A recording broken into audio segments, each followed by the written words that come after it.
جی السلام علیکم. ہمارے ساتھ آج ہے آفتاب احمد صاحب، اور ہماری آج کی گفتگو ہے روح اور لطائف. یہ ذکر میں ان کے کیا معنی ہے اور یہ کس لیے کیا کیا لطائف ہے اور روح کیا کرتی ہے، ذکر سے کیا اس کا ہوتا ہے، اس پہ آج ہم گفتگو کرنے والے ہیں. جی آپ بسم اللہ کریں. الحمدللہ نحمده ونستعینه ونستغفره ونؤمن به ونتوکل علیہ ونعوذ باللہ من شرور انفسنا ومن سیئات اعمالنا من یهده اللہ فلا مضل له ومن یضلل فلا هادی له ونشهد ان لا اله الا الله وحده لا شریک له ونشهد ان سیدنا محمدا عبده ورسوله. اما بعد، قال اللہ تبارک وتعالی فی القرآن الکریم واصبر نفسک مع الذین یدعون ربهم بالغداة والعشی یریدون وجهه ولا تعد عیناک عنهم ترید زینة الحیاة الدنیا ولا تطع من اغفلنا قلبه عن ذکرنا واتبع هواه وکان امره فرطا. صدق اللہ العظیم. رب اشرح لي صدری ویسر لي امری واحلل عقدۃ من لسانی یفقهوا قولی. رب زدنی علما. اللهم صل علی محمد النبی الامی وعلی آلہ وصحبہ وبارک وسلم. آج کے اس بیان میں انشاءاللہ کوشش کروں گا کہ آپ کو روح اور منازل روح کے لیے لطائف اور لطائف کے منور ہونا کا طریقہ کار کیا ہو سکتا ہے، کس محنت سے یہ کام کیا جا سکتا ہے، اس پر روشنی ڈالوں گا. سب سے پہلے بات شروع ہوتی ہے اس سے کہ نبی کریم صلی اللہ علیہ وسلم نے فرمایا من عرف نفسه فقد عرف ربه. جس نے اپنے آپ کو پہچان لیا اس نے اپنے رب کو پہچان لیا. تو اپنی ذات کو پہچاننا، اپنے آپ کو پہچاننا، یہ انسان کے لیے بہت ضروری ہے، اور ہر انسان کو یہ چاہیے کہ وہ اپنے بارے میں سوچے اور غور کرے اور اپنی ترقی اور اپنے کمالات جو انسان کو مل سکتے ہیں ان کو پانے کی ضرور کوشش کرے. اللہ تعالیٰ نے انسان کو دو حصوں میں تقسیم کیا ہے. ایک حصہ وہ ہے جو مادی ہے جسے جسم کہتے ہیں، ایک حصہ وہ ہے جس کو روح کہتے ہیں جو نورانی ہے، اللہ کے نور سے اس کی تخلیق ہوئی ہے. یہ نور اور یہ جسم، یہ دونوں شکم مادر میں ان کی تکمیل ہوتی ہے، اور دنیا میں جب بچہ آتا ہے تو وہ جسم اور روح کا مجموعہ ہوتا ہے. پھر بچپن تک، اس کی جوانی تک، اس کے بلوغت تک، میل ہے یا فیمیل ہے، اس کے اعضاء کی تکمیل ہوتی رہتی ہے، اس کے وجود کی تکمیل ہوتی رہتی ہے. جب وہ تکمیل ہو چکتی ہے اب وہ مکلف ہو جاتا ہے اللہ کا کہ وہ اللہ کے سامنے جواب دہ ہے کہ اس کو کچھ احکامات اس کے لیے ہوتے ہیں، یہ کرے اور یہ نہ کرے، اس کا وہ پابند ہو جاتا ہے. اب چونکہ یہ روح، اب بات ہم کر رہے ہیں روح کی، تو روح تو ہے یسألونک عن الروح قل الروح من امر ربی. قرآن میں اللہ نے فرمایا کہ روح کے بارے میں پوچھتے ہیں تو یہ بتا دو کہ روح کا تعلق عالم امر سے ہے. عالم امر وہ جگہ ہے جہاں مادہ میٹر نہیں پایا جاتا بلکہ صرف نور ہے. اللہ خود نور السماوات والارض، قرآن میں اللہ نے اس کا بارے خود فرمایا کہ اللہ نور السماوات والارض، اللہ نور کائنات کا. تو اللہ تعالیٰ کے جو صفاتی نور ہے یہ اللہ کی ایک صفت ہے امر، اور یہ خلق بھی اللہ کی صفت ہے. قرآن میں اللہ نے فرمایا الا لہ الخلق والامر. تو ایک وجود خلق سے ہے، ایک وجود امر سے ہے، یہ دونوں اکٹھے ہو گئے. انہوں نے اس وقت تک اکٹھے مل کر کام کرنا ہے جب تک اس بندے نے اس دنیا سے فارغ ہو کے چلے نہیں جانا. وہ موت جسے ہم کہتے ہیں بنیادی طور پر وہ موت نہیں ہے، وہ ختم نہیں ہو گیا انسان، بلکہ وہ اس مادی حیات سے فارغ ہو کر اخروی حیات میں داخل ہو جاتا ہے۔ تو یہ اس کا بنیادی طور پر انتقال، اسے صحیح لفظ موت کے بجائے انتقال کہا جائے تو وہ زیادہ اچھا ہے، کیونکہ وہ صحیح معنی میں آتا ہے کہ منتقل ہو جاتا ہے بندہ، ٹرانسفر ہو جاتا ہے اس مادی دنیا سے اس اخروی دنیا کی طرف۔ اس مادی دنیا میں یہ جسم ایک بنیاد ہے، اور اس کے اندر روح جو ہے وہ اس جسم کی تابع ہے، یعنی عمل جسم نے کرنا ہے اور اس کا بینیفٹ یا اس کا نقصان روح کو پہنچنا ہے۔ تو بالطبع روح جو ہے وہ جسم کے ہے، یعنی وہ جسم کے کو فالو کرتی ہے۔ جسم ڈرائیور یونٹ ہے اور روح ڈریون یونٹ ہے اس مادی زندگی میں۔ یہ پیدا ہونے سے لے کر مرنے تک کی جو زندگی ہے اس میں یہ فرق ہے ان دونوں کا۔ یہاں روح نے خود کوئی ایکٹیویٹی نہیں کرنی، جو ایکٹیویٹی کرنی ہے وہ جسم نے کرنی۔ اچھا، اللہ تعالیٰ نے اس جسم کو اس مادی دنیا میں مادی مفادات کو پانے کے لیے اور مادی نقصانات سے بچنے کے لیے حواس خمسہ، نروس سسٹم اور برین عطا کیا۔ یہ ایک پورا ایک سسٹم اس کو دیا ہے جس سے وہ اپنے مفید اور مضر کی پہچان کرتا ہے، کیا چیز اس کے لیے مفید ہے اور کیا چیز مضر ہے اس کی پہچان کرتا ہے، اور اس کے مطابق پھر اپنے آپ کو فوائد کو حاصل کرتا ہے اور نقصانات سے بچتا ہے۔ میں اس کی تفصیل میں اس لیے نہیں چاہتا کہ یہ بات میں نے پہلے بھی ویڈیو میں بڑی تفصیل سے بیان کی ہوئی ہے۔ اب آگے روح کی بات کرتے ہیں۔ روح چونکہ اس علاقے کی مخلوق نہیں ہے، یہ آئی ہے عالم امر سے، اور عالم امر میں صرف نور ہے، مادہ ہے نہیں ہے۔ اللہ تعالیٰ نے عالم امر کے اس مخلوق کو بھی حواس دیے، اس کے حواس وہ نورانی ہیں، وہ اسپرچول ہے، اور وہ وہاں کی معلومات رکھتے ہیں اور وہاں کے مفید اور مضر کی کیلکولیشن کرتے ہیں۔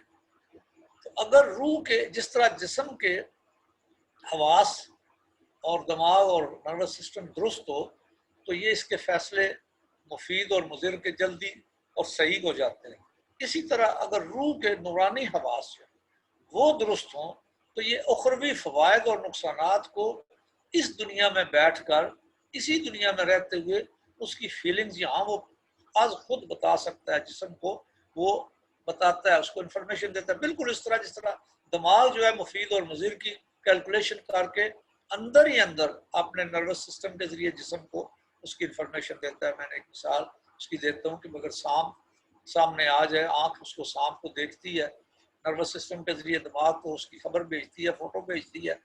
دماغ اپنے اندر جو آپ نے اس کے اندر علم بائی ایجوکیشن یا بائی آبزرویشن جو اس میں فیڈ کیا ہے اس کی روشنی میں وہ جائزہ لیتا ہے کہ یہ مضر ہے اور مہلک ہے، اور فوراً دماغ جو ہے اس کی خبر واپس اعضاء کو، وجود کے اعضاء کو دیتا ہے کہ بھئی اس سے بچو، اور اس سے تدبیر بناتا ہے کہ کس طرح اس سے بچ کر اپنی زندگی کو محفوظ کرو۔ تو اسی طرح یہ جو حواس ہیں روح کے، اگر یہ درست ہوں تو جو عمل بندہ یہاں وجود کرنے لگتا ہے اس وجود کے اس عمل سے پہلے روح کے حواس آخرت میں اس کا جو نتیجہ مرتب ہونا ہوتا ہے اس کو دیکھتے ہیں، اور وہ دیکھ کر بالکل اندر ہی اندر اس کو اطلاع کرتے ہیں کہ اس کا بڑا نقصان ہے یا اس کا فائدہ ہے۔ مثلا اگر کوئی شخص کوئی چوری کرنے لگتا ہے تو اس کا ہاتھ اٹھنے سے پہلے روح کے اگر حواس درست ہیں، اور روح کے حواس میں سے سب سے مرکزی جو آرگن ہے وہ قلب ہے، اور قلب کی اصلاح کی بات پہلے ہم کر چکے ہیں کہ اللہ تعالیٰ نے فرمایا یوم لا ينفع مال ولا بنون الا من اتى الله بقلب سلیم، قلب سلیم چاہیے، وہاں پر قلب منیب چاہیے نجات کے لیے، اللہ کے ہاں کامیابی کے لیے، آخرت کی کامیابی کے لیے۔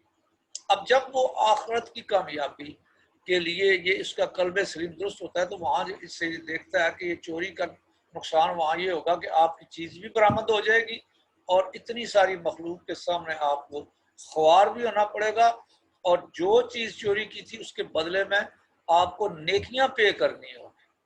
تو یہ اتنے بڑے خسارے کو وہ دیکھ کر روح کا جو حواس ہے یعنی قلب سلیم، اگر وہ دیکھ لیتا ہے اور دیکھ کر اسے اطلاع دیتا ہے تو اس کا ہاتھ چوری کرنے سے پہلے اس کو روک لیتا ہے۔ یہ ہے قلب سلیم کا امپیکٹ اس وجود کے اوپر۔ تو یہ روح آخرت کے حواس کے حوالے سے آخرت کے مفید اور مضر کی خبر یہاں دیتی ہے۔ اب بات یہ ہے کہ یہ تو ساری بات سمجھ آ گئی، اس قلب کو قلب سلیم بنانا کیسے؟ وہ قلب سلیم بنے، وہ آخرت کے آخرت کے مفید اور مضر چیز کی خبر ہمیں ادھر دے، ہم اپنے نقصان سے بچ جائیں اور اپنے فائدے کو پا لیں۔ حکمت اور کمال، ذہانت، عقل مندی، سمجھداری اس چیز کا نام ہے کہ آپ اپنے فوائد کو پا لیں اور اپنے نقصانات سے بچ جائیں۔ اس ایفیشنسی کا نام ہی اصل میں حکمت ہے۔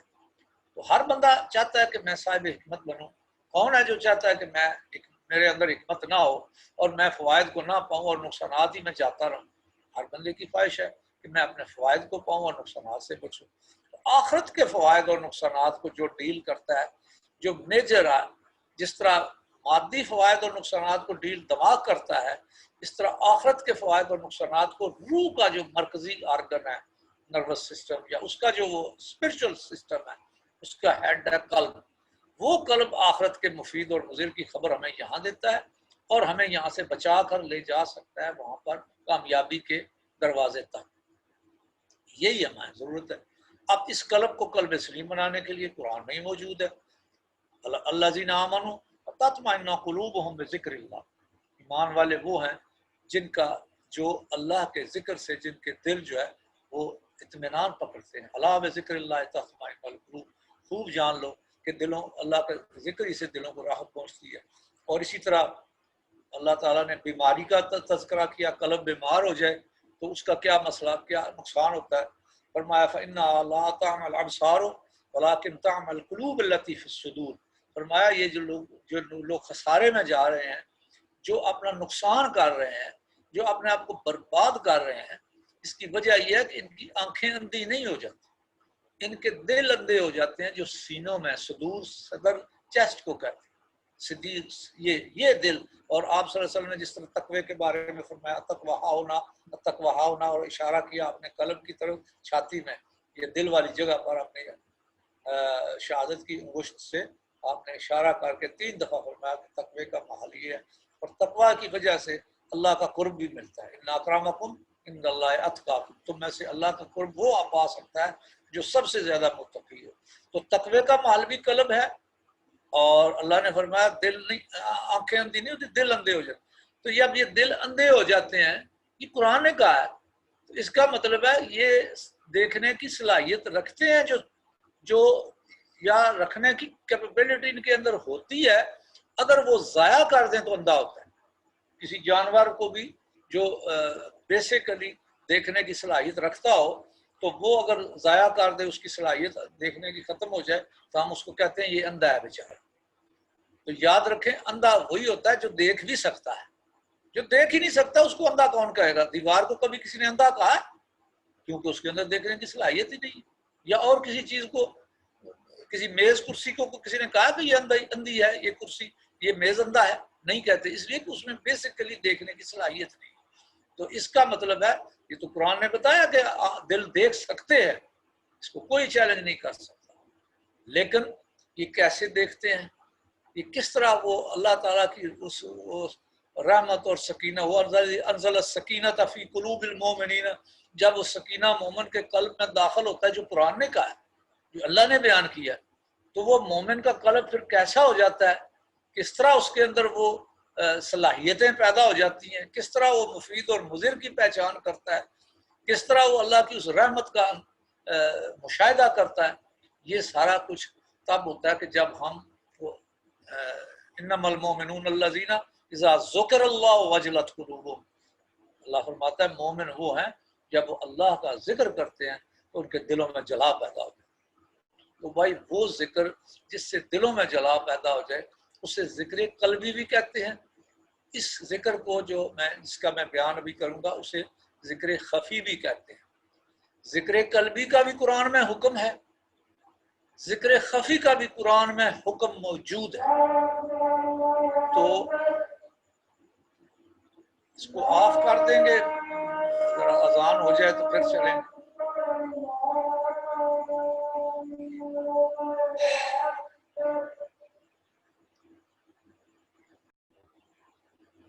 جی اب وہ ذکر خفی یا ذکر قلبی کی بات ہوگی جو قرآن میں جس کو اللہ نے فرمایا ادعوا ربکم تضرعا وخفیا، یعنی ایک آیت نہیں ہے، کئی آیات ہیں میں جو آپ کے سامنے بھی تلاوت کی ہیں، اور یہ ایک آیت جو میں نے شروع میں تلاوت کی تھی یہ تھی کہ حضور صلی اللہ علیہ وسلم کو حکم ہو رہا ہے وَاصْبِرْ نَفْسَكَ مَعَ الَّذِينَ يَدْعُونَ رَبَّهُمْ بِالْغَدَاةِ وَالْعَشِيِّ، اے میرے نبی صلی اللہ علیہ وسلم، اللہ فرماتے ہیں کہ تو اپنے آپ کو مقید رکھ، یعنی بالکل جیسے باندھ کے رکھ ان لوگوں کے ساتھ جو لوگ صبح و شام اللہ کو پکارتے ہیں، یدعون ربهم بالغداة والعشی، کیوں پکارتے ہیں اللہ کو؟ یریدون وجہ، وہ صرف اللہ کی رضا کے متلاشی، وہ اللہ کو خوش کرنا چاہتے ہیں، اللہ کو راضی کرنا چاہتے ہیں، اس لیے اس کا ذکر کرتے ہیں، صبح و شام اللہ کا ذکر کرتے ہیں۔ وَلَا تَعْدُ عَيْنَاكَ عَنْهُمْ، فرمایا آپ کی نظر رحمت ان سے نہ ہٹے، یعنی آپ کی توجہ ان پر خصوصی رہے۔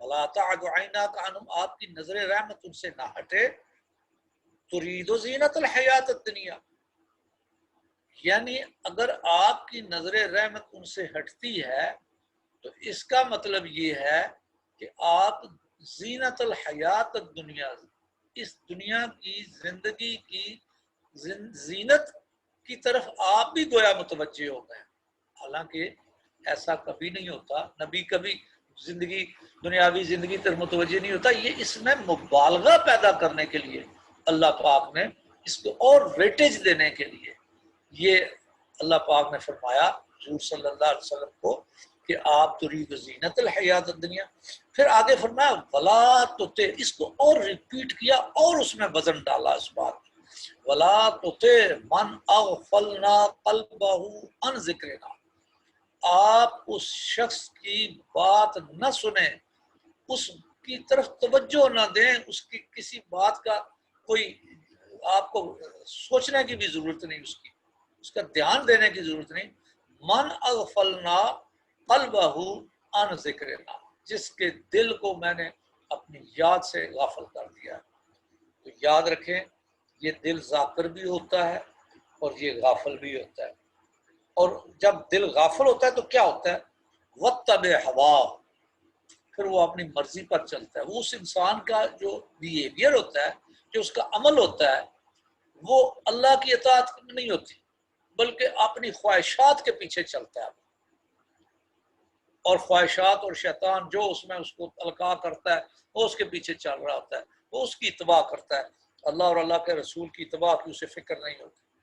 تو آج اگر مسلمان بھی اللہ اور اللہ کے رسول کی خواہش کو چھوڑ کر اتباع کریں، اپنی خواہشات پر چلیں، اپنی مرضی پر چلیں، اس کا مطلب ہے کہ وہ قلب جو ہے وہ غافل ہے، اور اسے غافل نہیں رہنا چاہیے۔ یہ میری اور آپ کی ضرورت ہے کہ مرنے سے پہلے ہم اپنے قلب کو ذاکر بنا لیں، اور یہ ذاکر بنتا نہیں ہے خود بخود، اس کو بھی بنانا پڑتا ہے۔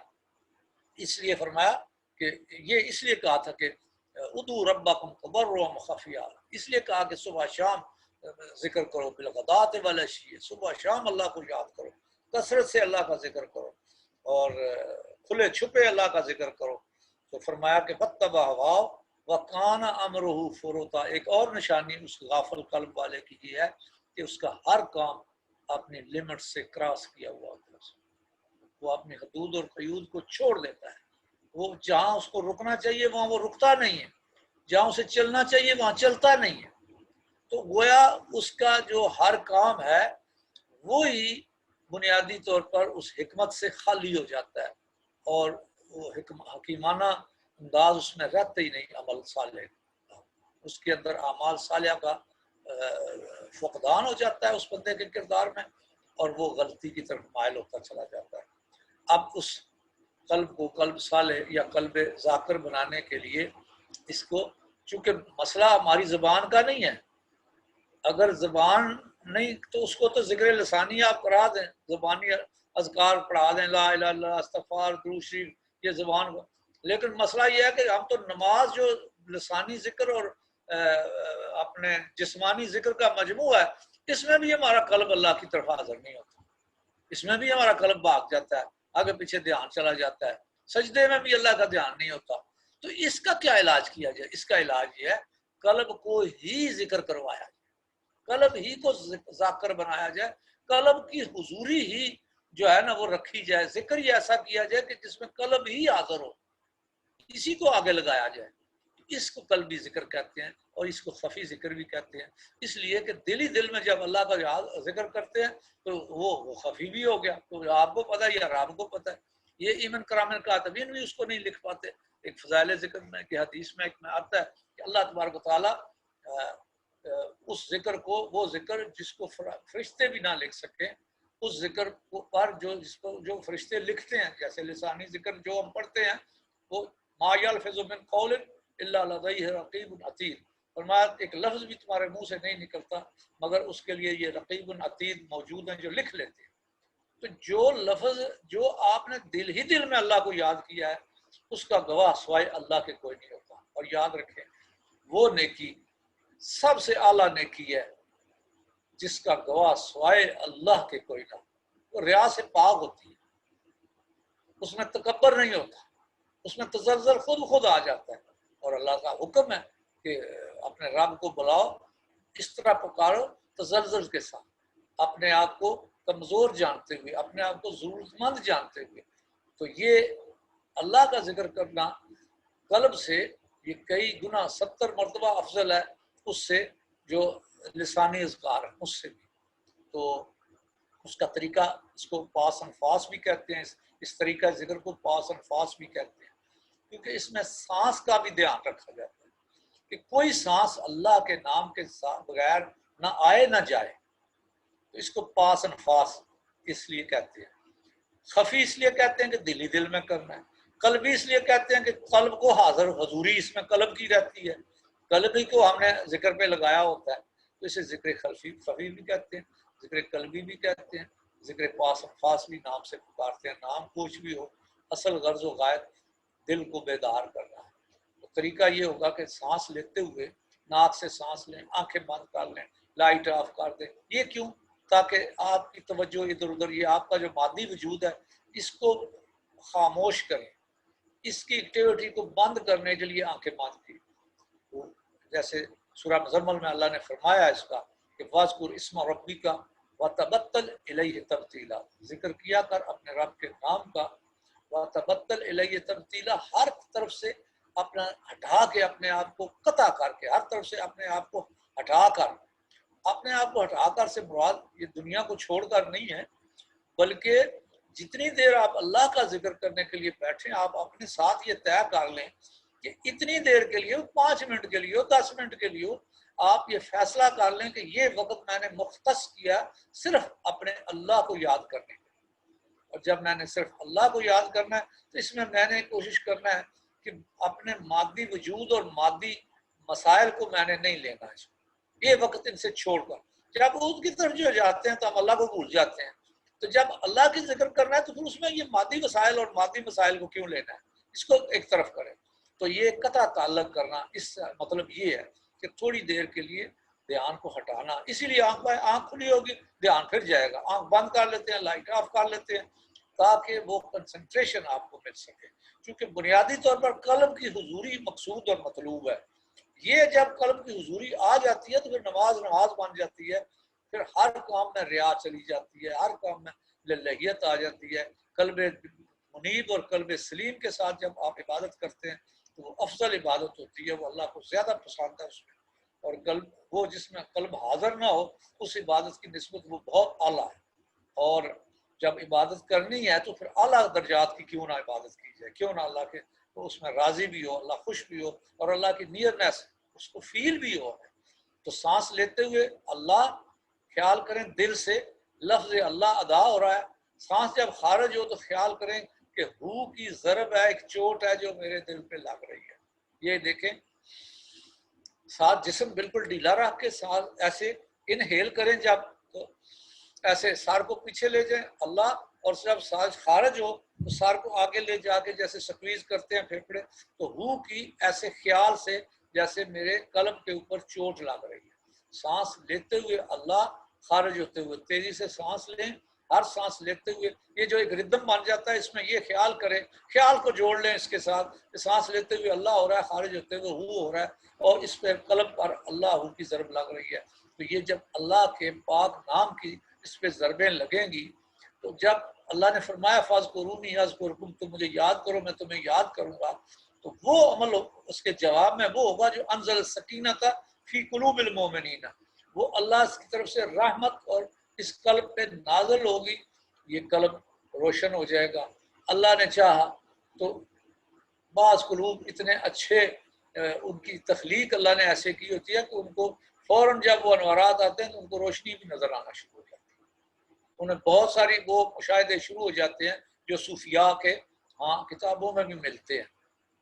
اور جس کا میں نے ابھی قرآن میں تذکرہ کیا کہ فرمایا کہ آنکھیں اندھی نہیں ہوتی، دل اندھے ہو جاتے ہیں جو سینے میں، تو یہ دل کبھی کبھی بیدار بھی ہو جاتا ہے، اور اتنا بیدار ہو جاتا ہے کہ وہ چیزیں دیکھنا شروع کر دیتا ہے جو چیزیں شاید یہ آنکھیں نہیں دیکھ سکتی. لیکن یہ سارا چیز مطلوب اور مقصود نہیں ہے، یہ اس کی رحمت ہے. اگر ہو جائے تو ٹھیک ہے، لیکن دل بیدار کا فائدہ یہ ہوگا کہ آپ کو اعمال صالحہ میں رغبت آئے گی، اللہ کے اطاعت میں آپ کو شوق اور ذوق پیدا ہوگا، اللہ کے نبی کے ساتھ آپ کا اپنا تعلق محسوس ہوگا. نبی کے ساتھ تعلق تو ہے، جب جس نے بھی کلمہ پڑھ لیا لا الہ الا اللہ محمد رسول اللہ، اس کا اللہ کے ساتھ بھی تعلق جڑ گیا، اس کا نبی صاحب تعلق. لیکن یہ بیدار تعلق ہو، بے جان تعلق نہ ہو، جاندار تعلق ہو. تو یہ جاندار تعلق تبھی ہوگا جب آپ کثرت ذکر کریں گے اور اللہ کا ذکر کریں گے، تو دل کو یہ روشن کرے گا، دل کو منور کرے گا. دل جب منور ہوگا تو روح کو یہ طاقت ملے گی. پھر روح کے آگے منازل شروع ہوتے ہیں. تو یہ آگے پھر جو آپ لوگ آئیں گے آگے تو پھر انشاءاللہ اس پر بھی بات ہوگی. وما علینا الا البلاغ المبین. اس پر آج کی ویڈیو کو یہی ختم کرتے ہیں. جی بہت بہت شکریہ آپ کا.